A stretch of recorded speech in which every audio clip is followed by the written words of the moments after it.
Selamat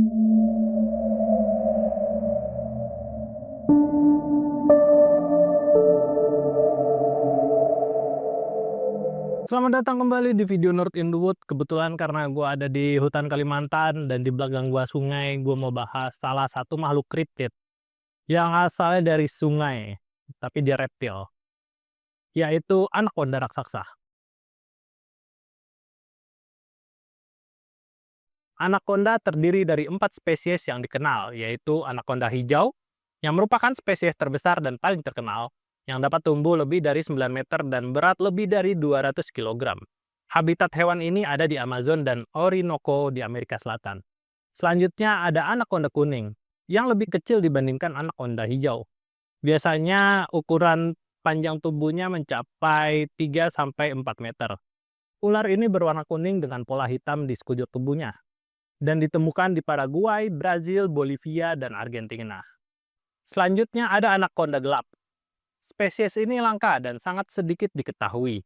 Habitatnya terbatas di bagian timur laut Amerika Selatan, terutama di Guyana dan Suriname. Dan spesies anaconda terakhir adalah anaconda Bolivia. Ditemukan di Bolivia dan sering dianggap sebagai hibrida antara anaconda hijau dan kuning.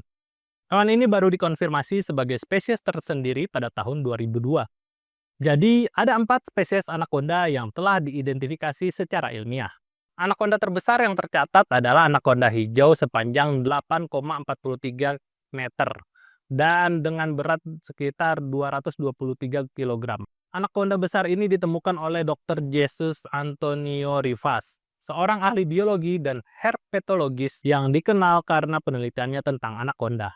Nah, sedangkan yang gue mau ceritain di video ini adalah legenda tentang anaconda raksasa yang orang-orang sebut dengan nama Sucuriju gigante. Seekor ular anaconda yang dikatakan memiliki panjang lebih dari 30 meter dan cukup kuat untuk menelan manusia, bulat-bulat, atau bahkan perahu kecil sekalipun. Salah satu laporan paling terkenal datang dari Kolonel Percy Fawcett, seorang penjelajah Inggris yang melakukan ekspedisi ke Amazon pada tahun 1907. Fawcett mengklaim bahwa ia dan timnya telah melihat anaconda sepanjang 18 meter dan bahkan menembaknya. Namun, karena ukurannya yang sangat besar, mereka tidak dapat membawa bangkai anaconda tersebut sebagai bukti. Laporan ini menjadi salah satu catatan awal tentang kemungkinan keberadaan anaconda raksasa di hutan hujan Amazon. Selain laporan dari penjelajah tersebut, para penduduk lokal sering mengatakan kalau memang di dalam hutan Amazon itu ada anaconda raksasa. Dan mereka ketika melihat para peneliti dari luar negeri, bule-bule itu, bilang, "Wah, gue tadi nangkep anaconda ukuran 8 meter, 9 meter." Mereka cuma ketawa kadang mendengar cerita dari para penjelajah ini, karena mereka menceritakan kalau mereka sendiri melihat anaconda yang mungkin ada kemungkinan nih, punya ukuran sepanjang 30 meter lebih. Jadi mengingat ukurannya yang sangat besar, kemungkinan untuk anaconda raksasa ini hidup di dalam sungai itu sangat besar ya, karena kalau ukurannya yang sampai 30 meter itu, dia hidup di darat kayaknya nggak mungkin. Organ-organ dalamnya bakal ketarik sama gravitasi dan berat tubuhnya gitu, bakal hancur. Tapi kalau dia hidup sebagai binatang air, bisa jadi. Karena ya binatang-binatang besar kebanyakan kan hidup di air kayak paus biru, megalodon. Dan yang menarik ada penelitian di tahun 2016.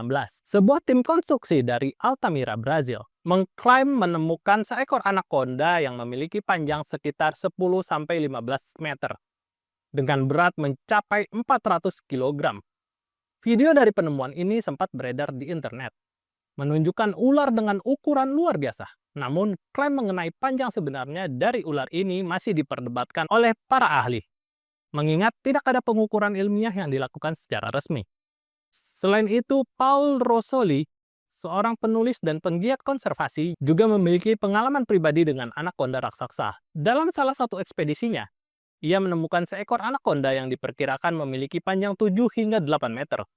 Berdasarkan cerita dari penduduk setempat, Rosoli percaya bahwa masih ada ular yang lebih besar di dalam hutan, yang belum terlihat oleh dunia luar.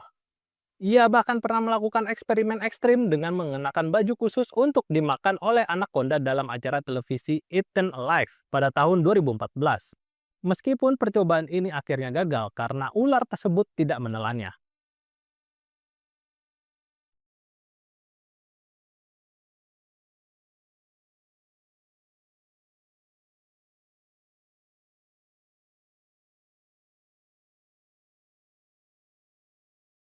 Para ilmuwan yang mempelajari anaconda hijau, yang merupakan spesies anaconda terbesar, sejauh ini belum menemukan bukti tentang individu yang melebihi panjang 9-10 meter.